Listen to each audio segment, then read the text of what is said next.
called the Black Ellis Island and regarded as one of the great archaeological finds in recent American history. Yet many New Yorkers are unaware that there once was an enslaved population in New York, let alone an African burial ground. Remains dating back to colonial times were discovered in 1991 during construction of a federal office building. An estimated 20,000 remain buried below Duane and Elk Street, 5 city blocks north of City Hall.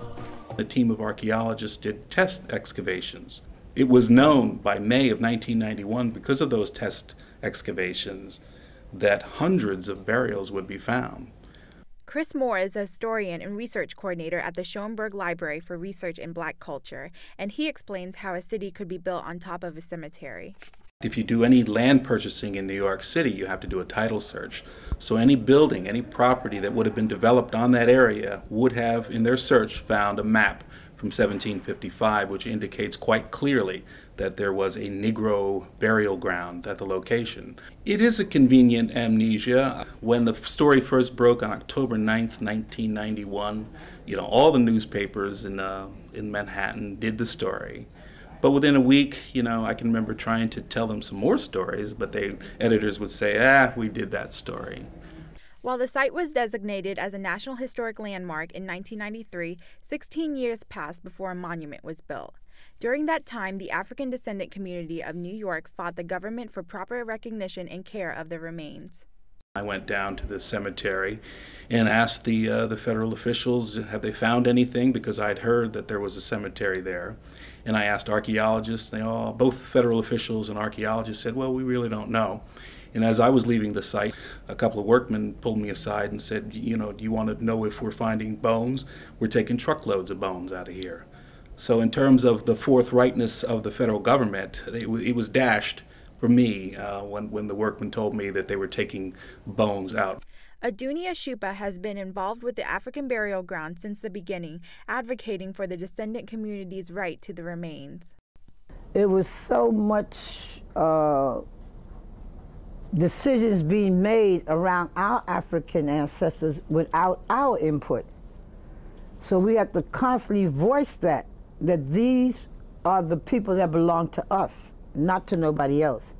Therefore, we should have the right and the decision making as to what happens with them and what is to be done with them. Tara Morrison works for the National Park Service as superintendent of the African Burial Ground Monument site. She says the 16 years is a result of managing various efforts while trying to properly honor the site. In the end, we do have appropriate commemoration for the site. And so in that regard, you can look at the time as a positive thing, in that the site was appropriately commemorated. But even after 16 years, not everyone agrees the site has been properly memorialized.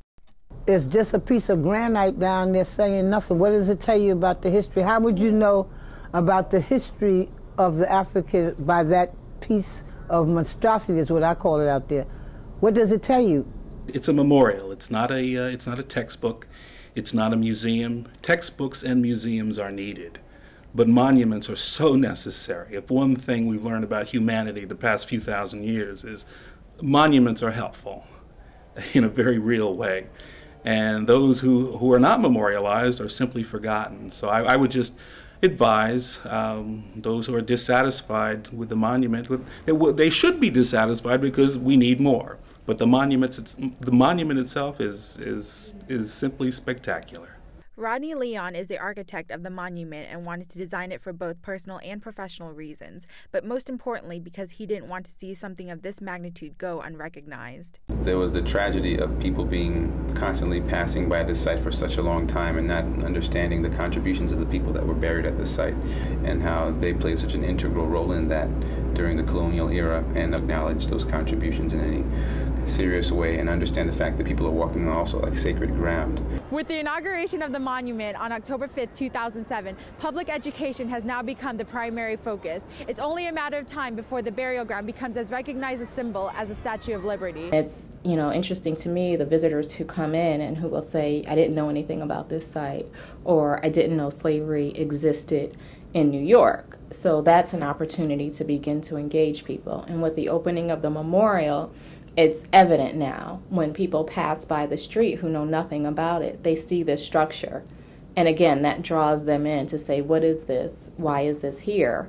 It's really through the memorial itself that the educational process continues, and that's the mechanism by which that my involvement really extends itself in terms of like communicating and educating the public. This is a miracle. This burial ground, its rediscovery, the fact that it lay buried literally for over 200 years,